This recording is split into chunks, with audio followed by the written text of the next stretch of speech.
पुढील कार्यक्रम प्रसारित करणारे आहेत जॉयसमेर मिनिस्ट्रीचे मित्र आणि भागीदार.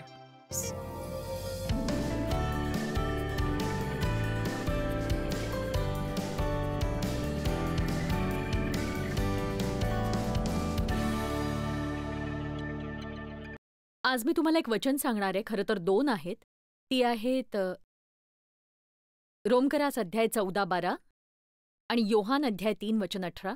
तर रोमकरास अध्याय 14-12 म्हणतं की प्रत्येक जण, मग तो विश्वासणारा असो किंवा नसो, प्रत्येक जण देवापुढे उभा राहील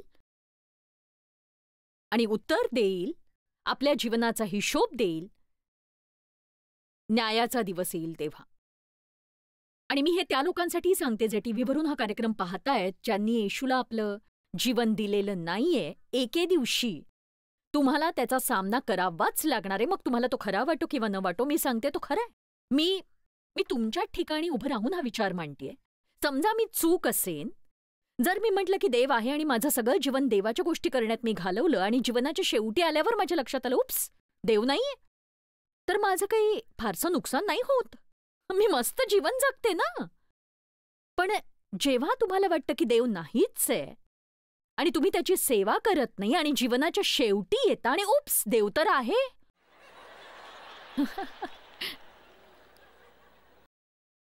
तर मात्र माझं चूक ठरू नये. जेवढी दुर्दशा होणार नाही तेवढी तुमची होईल.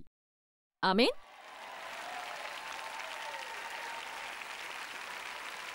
आता ही झाली एक समजवण्याची सोपी पद्धत. पण मी तुमच्या जागी असते तर मी धोका पत्करला नसता, नरकात रडण्याचा आणि दातोट खाण्याचा.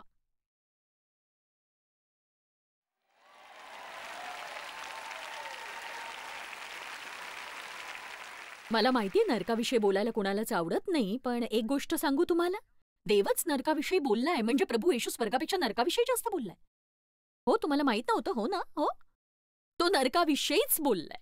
आपण लोकांना देवाच्या चांगुलपणाविषयी सतत सांगतो, त्यामुळे लोक पश्चाताप करतात आणि हे अगदी खरं आहे. पण मी एक सांगते, आपण लोकांना फक्त देवाच्या चांगुलपणाविषयीच सांगू शकत नाही. त्यांनी स्वतःसाठी वेळीच योग्य निर्णय घ्यावा, म्हणून आपण त्यांना दुसरी बाजूही सांगायलाच हवी.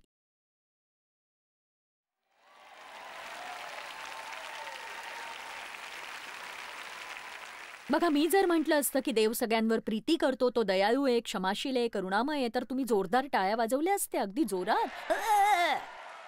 नाही, तसा तो आहेच, त्याच्या त्या सगळ्या गोष्टीच आहेत. पण बायबल म्हणतं की जर नीतिमान मनुष्य कष्टाने तरतो, तर मग जगातल्या अनितिमानांचं काय होणार? एक सांगू, मी सहसा एखादा संदेश घेऊन तो सुवार्तेच्या संदेशाकडे वळवत नाही, पण मला हे प्रकर्षाने जाणवतंय की देव कोण आहे हे सांगण्याबरोबरच जगभरातल्या लोकांना मी हेही सांगावं की येशू हाच तारणारा आहे आणि आपला किती काळ आहे ते ठाऊक नाही आपल्याला. म्हणून आपलं हृदय त्याच्यासाठी उघडा, म्हणजे तुम्हाला कधीही पश्चाताप करावा लागणार नाही. हे लक्षात घ्या तुम्ही. खरंच.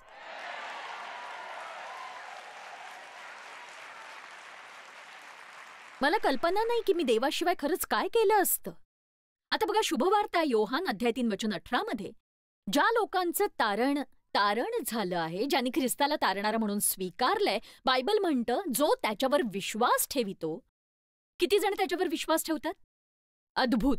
जो त्याच्यावर विश्वास ठेवतो, जो त्याला बिलगतो, टेकतो, अवलंबून राहतो, एक खरा विश्वासणारा हेच करतो. तो बिलगतो, टेकतो, अवलंबून राहतो, त्याचा न्याय होत नाही. जो विश्वास ठेवतो त्याचा न्याय निवाडा होणार नाही. तो न्यायाचा दिवस आपल्यासाठी पूर्णपणे वेगळा असणार आहे. तारणाच्या संदर्भात आपला न्याय होणार नाही, कारण आपण आधीच विश्वास ठेवल्यामुळे देवाच्या कृपेने वेढलेले आहोतच. आपण विश्वासणाऱ्यांच्या न्यायाचा एक समय असणार आहे, जेव्हा त्यांना त्यांच्या कामांबद्दल प्रतिफळ मिळेल. हा वेगळा समय असेल. आणि माझ्या बाबतीत म्हणायचं झालं तर मला बालवाडीत राहायला नक्कीच आवडणार नाही. मला कॉलेज प्रोफेसर किंवा तसंच कोणीतरी व्हायला आवडेल. नक्कीच मला वरच्या पंक्तीत बसायला आवडेल. हे फार समाधान देणार आहे, त्याच्यामध्ये नाकार नाहीच. विश्वासणारे नाकारले जाणार नाहीत, ख्रिस्तात दंडाज्ञा नाही, त्यांचा न्याय होणार नाही. पण जो विश्वास ठेवत नाही, जो ख्रिस्ताला बिलगत नाही, त्याचा न्यायनिवाडा होऊन चुकला आहे. त्याला दोषी ठरवण्यात आले आहे, त्याला शिक्षा होऊन चुकली आहे, कारण त्याने देवाच्या एकुलत्या एक पुत्राच्या नावावर विश्वास ठेवला नाही. प्रभू येशूवर आपला विश्वास ठेवण्याचे नाकारले म्हणून त्याला दंड होणार आहे. आणि बघा, या दिवसांमध्ये तुम्ही कशावर विश्वास ठेवताय? बँका? तुमचा निवृत्ती फंड? तुमची मालमत्ता? तुमचे शेअर्स? तुमचे मित्र? की स्वतःमध्ये? कुठलीच गोष्ट स्थिर नाहीये. आमेन. मी हिणवण्याचा प्रयत्न करत नाहीये. मी स्वतःवरही भरोसा ठेवू शकत नाही, कारण स्वतःलाच धक्का देणाऱ्या गोष्टी मी अनेकदा करत असते. खरंच. कधी असं वाटलंय का तुम्हाला की विश्वासच बसत नाहीये? मी हे केलं किंवा मी असं बोललो, मी असं वागेन यावर विश्वासच बसला नाही. मी असं करेन याचा विश्वासच नव्हता माझा. आणि म्हणून मी हे शिकले की मी स्वतःवर विश्वास ठेवू शकत नाही. मी जिवंत देवावर विश्वास ठेवायला हवा. बँक खात्यावर विश्वास ठेवू नका. देवावर विश्वास ठेवा. मी जो आहे तो आहे. त्याला आरंभ नाही आणि त्याला शेवटही नाही. देव उत्पन्न होत नाही, तो मरतही नाही. त्याला आईबाप नसतातच. जो सर्व समर्थ तो कोणावरही आणि कशावरही विसंबून नाही. तो स्वयंपूर्ण आहे. जेव्हा प्रभू येशू समुद्रावरून चालत शिष्यांकडे आला, तेव्हा ते त्याला घाबरले. ते समुद्राच्या मध्यभागी एका बोटीत होते आणि तो पाण्यावरून चालत आला. त्यांना वाटलं तो भूत आहे. पण त्याने त्यांना उत्तर दिलं की तुम्ही कशासाठी घाबरताय? मी आहे. मला हे आवडतं. जेव्हा तुम्हाला खूप भीती वाटते तेव्हा क्षणभर थांबून असं म्हणा की तो इथे आहे. तो इथे आहे. तुम्ही सकाळी उठता तेव्हा जमिनीवर आपलं पाऊल टाकण्यापूर्वी एक क्षण थांबा आणि म्हणा तो इथे आहे. तो या क्षणी इथे आहे. आणि दिवसभरासाठी लागणारं तो माझं सर्वस्व आहे. मी आहे. मी इथं आहे.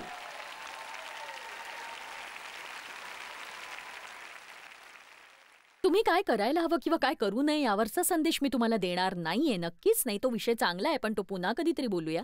पण आज तुम्ही ओळखायला हवं की तो कोण आहे. तो तुमच्यासाठी आहे, तुमच्या विरुद्ध नाहीये.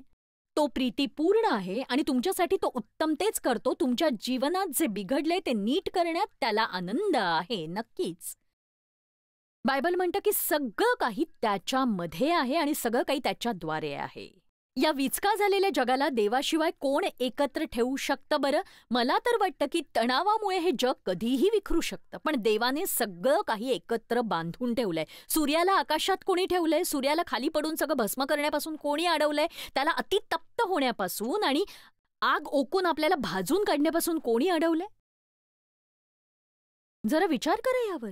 ही सगळी पृथ्वी पळतीये तरीही स्थिर कशी आहे? माझ्यासाठी तर हे फार अद्भुत आहे. हे काही कुठली तरी किळसवाणी पेशी समुद्रातून बाहेर येऊन अगदी अचानकपणे तिच्यात काही उत्क्रांती घडून पुढे माकडं निर्माण होऊन मग आपली निर्मिती नाही झाली. बघा, एक गोष्ट मला समजत नाहीये. जर आपण माकडांपासून असतो तर आता माकडं का आहेत? ती माणसं का नाही झालीत मग?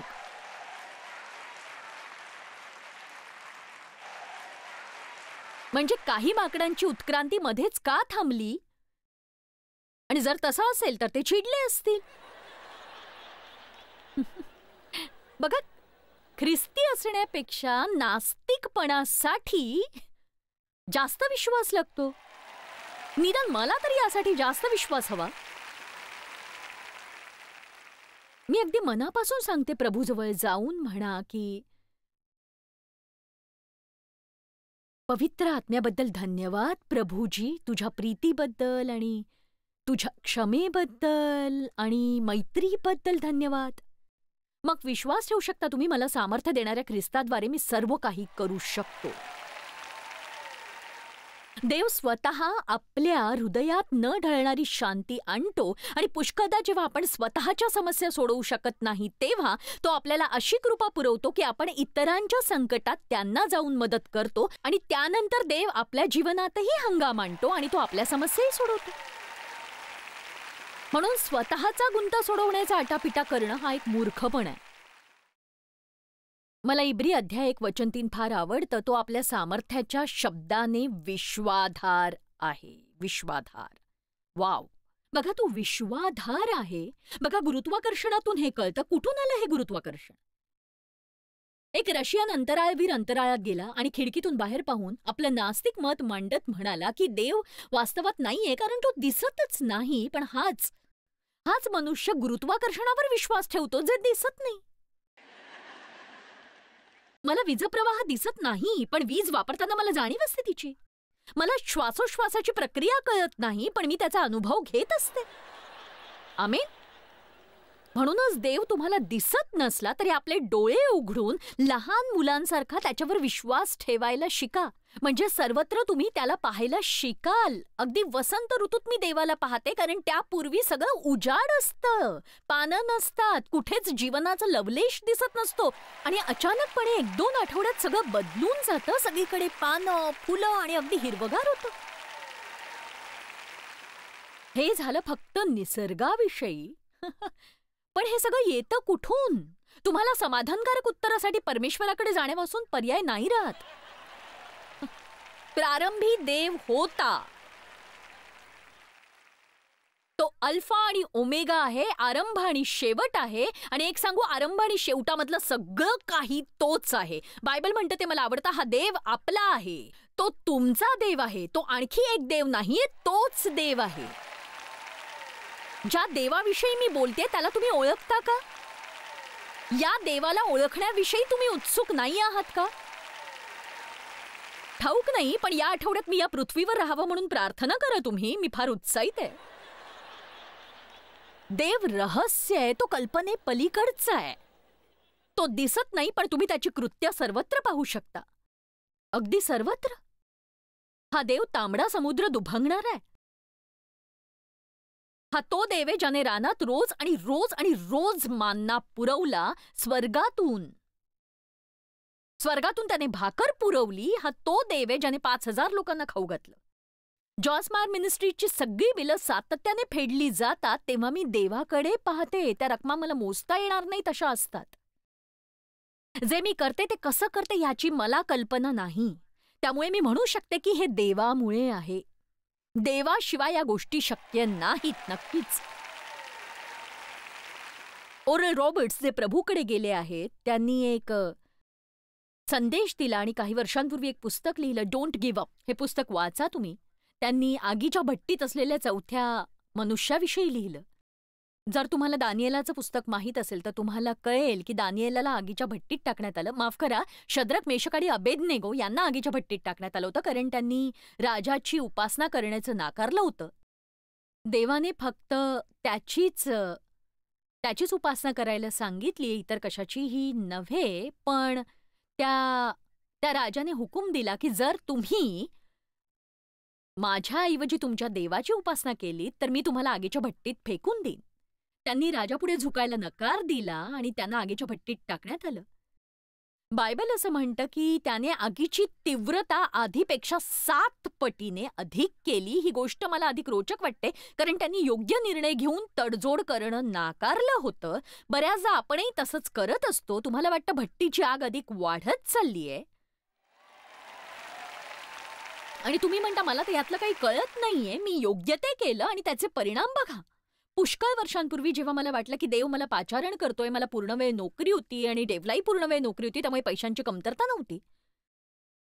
आम्ही दशमांशी द्यायचो. देव हे त्यांच्या लहानपणीच शिकले होते आणि आम्ही हे नेहमीच केलंय, त्यामुळे आम्हाला पैशासाठी झगडावं नाही लागलं. आणि जेव्हा देव मला नोकरी सोडून सेवा करण्यासाठी बोलवत होता तेव्हा माझ्याकडे वेळ नव्हता. मला काही ठाऊक नव्हतं. देव मला संदेश देण्यासाठी बोलवत होता, पण मला काहीही ठाऊक नव्हतं. मी संसार सोडून बायबल कॉलेजला जाऊ शकत नव्हते. मला अभ्यासाची गरज होती. देव बोलवत होता आणि माझ्या जीवनाची योग्य व्यवस्था करून मी अभ्यास करावा अशी योजना आखत होता.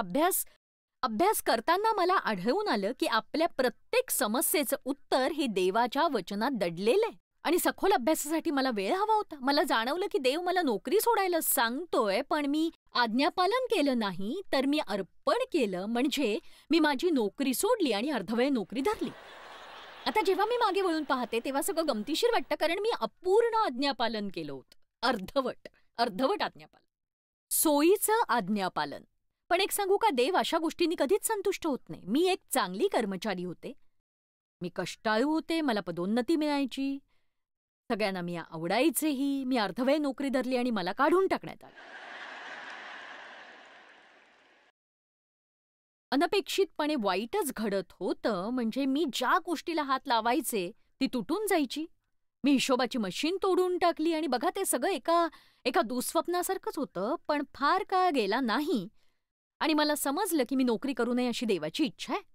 मला कळत नव्हतं की मग आम्ही आमची बिलं कशी भरणार आहोत. मला समजत नव्हतं की आम्ही संसार कसा चालवणार आहोत ते. मी विचार केला, मी हा त्याग केल्यानंतर देव नक्कीच नीट आहे का? बरं, मी हा त्याग केल्यावर देव नक्कीच आमच्या जीवनात चमत्कार घडवून आणेल आणि आमची आर्थिक स्थिती अधिक चांगली होईल. देव मला माझ्या आज्ञापालनाचं फळ नक्कीच देईल. तुम्ही ऐकताय ना नक्की? आणि मग 6 वर्ष दर महिन्याला चमत्कार घडायचा. मी खूप घाबरून जायचे, माझे गुडघे अगदी लटपटायला लागायचे. मी पत्रांची पेटी बघायचे. आमची बिलं कधीही थकली नाहीत. देव प्रत्येक वेळी पुरवायचा. पण खरं सांगायचं तर माझा जीव हा नेहमीच वरखाली व्हायचा. त्याचा नेमका अर्थ ठाऊक नाही मला, पण असं म्हणतात म्हणून मीही म्हणाले.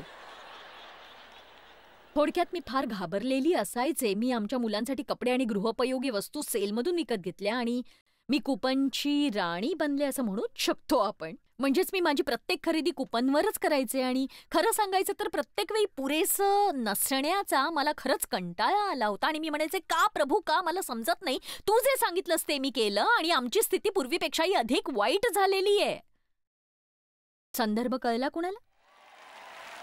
ती भट्टी 7 पट अधिक तापवण्यात आली. पण मी दृढ निश्चय केला होता की मी मागे वळून पाहणार नाही. मी माझ्या निर्णयाला चिकटून राहीन आणि देवाची वाट पाहीन. आणि मला मी केलेला निश्चय आठवतोय, काहीही झालं, काहीही बदललं नाही तरी आम्ही दशमांश देऊ आणि तू जे काही करायला सांगितलंस ते करू.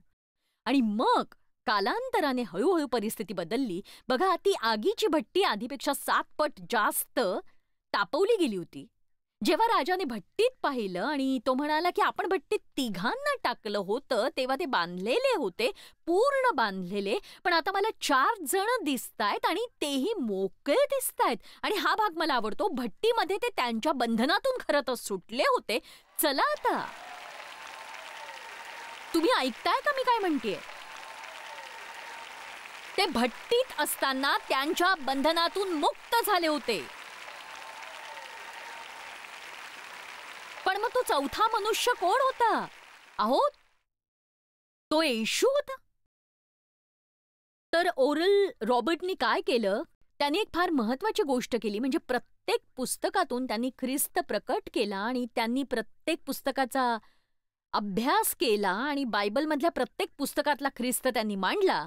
आणि ही फार अद्भुत अशी गोष्ट आहे. आमच्याकडे एक फार मोठी साक्ष आहे आणि त्या आठवणीतील एक आठवण मी तुम्हाला सांगतेय.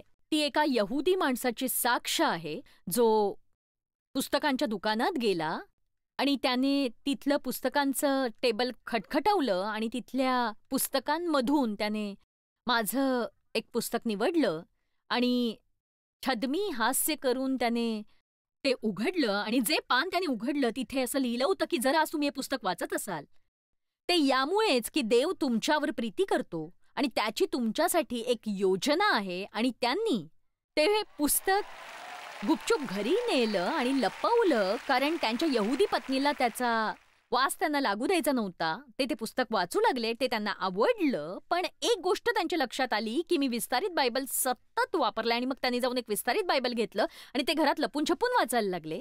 ते गुप्तपणे वाचत होते आणि एके दिवशी त्यांच्या बायकोने त्यांना रंगेहात पकडलं, जी स्वतःही बायबल वाचत होती. त्यांनी आपल्या साक्षीत असं म्हटलं की मी येशूला यातल्या प्रत्येक पुस्तकात पाहिलंय.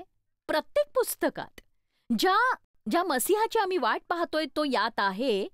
तो संपूर्ण पुस्तकामध्ये आहे. आणि एक सांगू का, लोकांना असा देव हवाय जो त्यांना हव्या असलेल्या गोष्टी करेल आणि त्यांना स्वैर वागू देईल. म्हणून ते देवावर विश्वास ठेवत नाहीत. पण देव जे करतोय ते त्यांनी पाहावं आणि त्याच्या विरुद्ध कुरकुर करणं थांबवायला हवं. हे तुम्ही लक्षात घ्या आधी.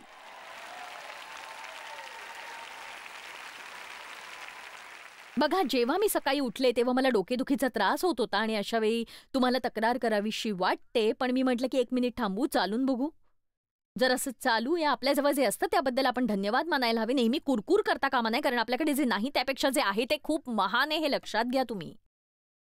आणि इतर काही नसलं तरी ख्रिस्त आहे, काही असो. तो चौथा मनुष्य कोण आहे? उत्पत्तीमध्ये आहे स्त्रीचं संतान, निर्गममध्ये तो आहे वल्हांडणारा कोकरा, लेवियमध्ये तो आहे महायाजक, गणनामध्ये तो आहे दिवसाचा मेघस्तंभ आणि रात्रीचा अग्निस्तंभ. आणि अरण्यात इस्रायल लोकांच्या आगेमागे फिरणारा कोण होता? तो केवळ मेघस्तंभ आणि अग्निस्तंभ होता? नाही, त्यांच्या मागे पुढे असणारा देव होता. तुमच्या अवतीभोवती फिरणारा कोण आहे? कोण तुम्हाला त्या बऱ्याच धोक्यांपासून सतत वाचवत असतं, जे घडवू शकले असते? बघा, देव तुमच्या बरोबर आहे. तो तुम्हाला सोडणार नाही, तुम्हाला टाकणार नाही. तो तुमची काळजी घेत राहील. जरी तुमच्या विरोधात गोष्टी घडल्या तरीही त्यातून तो तुमचं हितच घडवून आणील, जर तुम्ही विश्वास ठेवलात तर. चला आता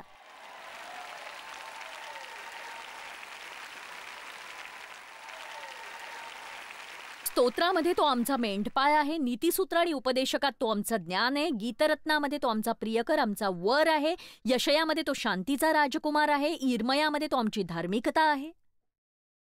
आणि बघा, असं करत जेव्हा तुम्ही नव्या करारात येता तेव्हा आल्हाददायक वाटतं.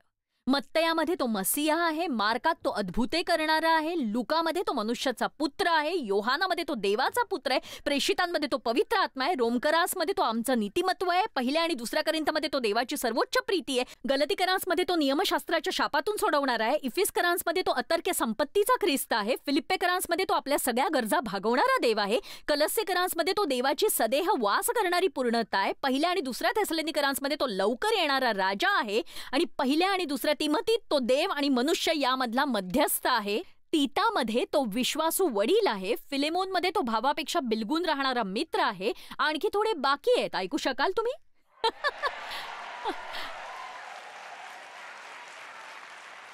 चला आता, देव कोण आहे?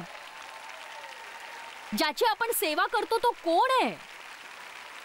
इब्रीमध्ये तो अनंतकालिक कराराचं रक्त आहे, याकोबामध्ये तो महान वैद्य आहे, कारण विश्वासाची प्रार्थना दुखणाईतास वाचविल. पहिल्या आणि दुसऱ्या पेत्रात तो मुख्यतः मेंढपाळ आहे, जो न ढळणाऱ्या गौरवाच्या मुकुटासह दिसणार आहे. पहिलं, दुसरं, तिसऱ्या योहानामध्ये तो प्रीती आहे, यहुदामध्ये तो 10,000 संतांसह येणारा प्रभू आहे, प्रकटीकरणामध्ये तो प्रभूंचा प्रभू आहे आणि राजांचा राजा आहे. चला आता देवाला धन्यवाद द्या. देव कोण आहे? तो तुमची प्रत्येक गरज आहे, दरवेळी हजर असणारा. बघा, जेव्हा तुम्हाला देवाचे गुणधर्म समजतात, तो कोण आहे आणि तुमच्यासाठी त्याची काय अभिवचनं आहेत, तेव्हा त्याच्याबरोबरचं नातं जोडायला कुणाला आवडणार नाही सांगा. बरेच जण ख्रिस्ती आहेत, त्यांनी ख्रिस्ताला स्वीकारलंय, पण टीव्हीवरून पाहणाऱ्या बऱ्याच जणांनी निर्णय घेतलेला नाहीये. आणि आज मी तुम्हाला संधी देऊ इच्छिते, जर तुमच्या सगळ्या पापांची क्षमा व्हावी असं तुम्हाला वाटत असेल, तुमचं नाव जीवनाच्या पुस्तकात लिहिलं जावं असं वाटत असेल आणि या पृथ्वीवरचा प्रवास संपल्यावर देवाबरोबर अनंतकाळ राहायचं असेल, जर तुम्हाला कधीही न सोडणारा किंवा टाकणारा जवळचा चांगला मित्र हवा असेल, किंवा जर तुम्हाला देवाची शांती हवी असेल, तर मी सांगू इच्छिते की आजच आपलं हृदय उघडा आणि प्रभू येशूला स्वीकारा. तुमच्या पापांची क्षमा मिळण्याची एकमेव आशा तो आहे. त्याला तुम्ही आपला मित्र बनवा, आपल्या जीवनाचा भागीदार बनवा, आणि तुम्ही हे आजच करा. त्यासाठी तुम्हाला एकच गोष्ट करायची, ती म्हणजे विश्वास ठेवणं. तुम्ही आता म्हणू शकता, मी विश्वास ठेवतो, येशू हाच माझा प्रभू आहे, तोच माझ्या पापांसाठी मरण पावला, माझ्या अधर्माची त्याने खंडणी भरलेली आहे, त्याने माझ्यावर प्रीती केली, तोच माझ्याऐवजी वधस्तंभावर मरण पावला, पण तो मरणातून पुन्हा उठला. तुम्ही असा विश्वास ठेवलात आणि आपल्या पापांची क्षमा मागितली आणि आपल्या पापांपासून वळून प्रभू येशूच्या मागे चालायचं ठरवलं आणि आपलं हृदय प्रभूला दिलं, तर माझ्या मागे तुम्ही लहानशी प्रार्थना करू शकता. ते तुम्हाला हवं असेल तर तुम्ही आत्ताच प्रार्थना करा. मी एक वाक्य म्हणत जाईन, तुम्ही ती प्रार्थना माझ्या मागे बोला. तुम्ही ती अगदी मनापासून बोला आणि मोठ्याने बोललात तर खूपच छान. आणि मग बघा त्याचे काय परिणाम दिसतात ते. स्वर्गीय पित्या, मला तू आवडतोस. मी विश्वास ठेवतो की येशू हा प्रभू आहे. मला ठाऊक आहे मी पापी आहे. तू माझ्या पापांची क्षमा कर. येशू, माझ्या जीवनात तू मला हवा आहेस. मी विश्वास ठेवतो तू माझ्यासाठी मरण पावलास आणि पुन्हा उठलास. हे प्रभू येशू, मी तुझा आज स्वीकार करतो.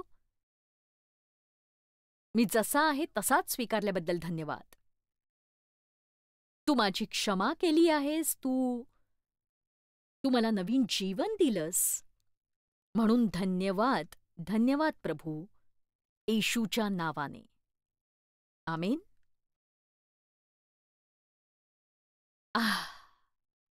आता तुमच्यापैकी काही जण म्हणतील, ओ एवढं सोपं कसं असू शकेल? पण एक सांगू, तारण इतकं सोपं आहे की लोक ते गमावतात. आता तुम्ही देवाबरोबरच्या यात्रेची सुरुवात केलीय. देवाच्या कुटुंबात आम्ही तुमचं स्वागत करतो आणि तुम्हाला सांगू इच्छितो की तुम्ही जो निर्णय घेतलाय त्यात तुमची मदत करण्याचा आम्ही प्रयत्न करू. प्रभूची स्तुती असो. धन्यवाद. जॉयस मायर मिनिस्ट्रीज करता तुम्ही खूप मौल्यवान आहात. आम्हाला तुमचं कौतुक आहे आणि जगभरामध्ये हे सेवा कार्य शक्य करण्याकरता आम्ही आमच्या मित्रांचे आणि पार्टनर्सचे आभारी आहोत. आम्ही एकत्रितपणे भुकेल्यांना खाऊ घालतो, गरिबांना वस्त्र देतो आणि राष्ट्रांना सुवार्ता सांगतो. तुमच्या प्रार्थनेच्या विनंती करता आजच jmmindia.org शी संपर्क साधा. आमच्याविषयी आणखी माहिती मिळवा. जॉयसच्या कॉन्फरन्सच्या तारखा पहा आणि ख्रिस्ताची प्रीती जगभरामध्ये पसरवण्याकरता आमचे सहभागी व्हा.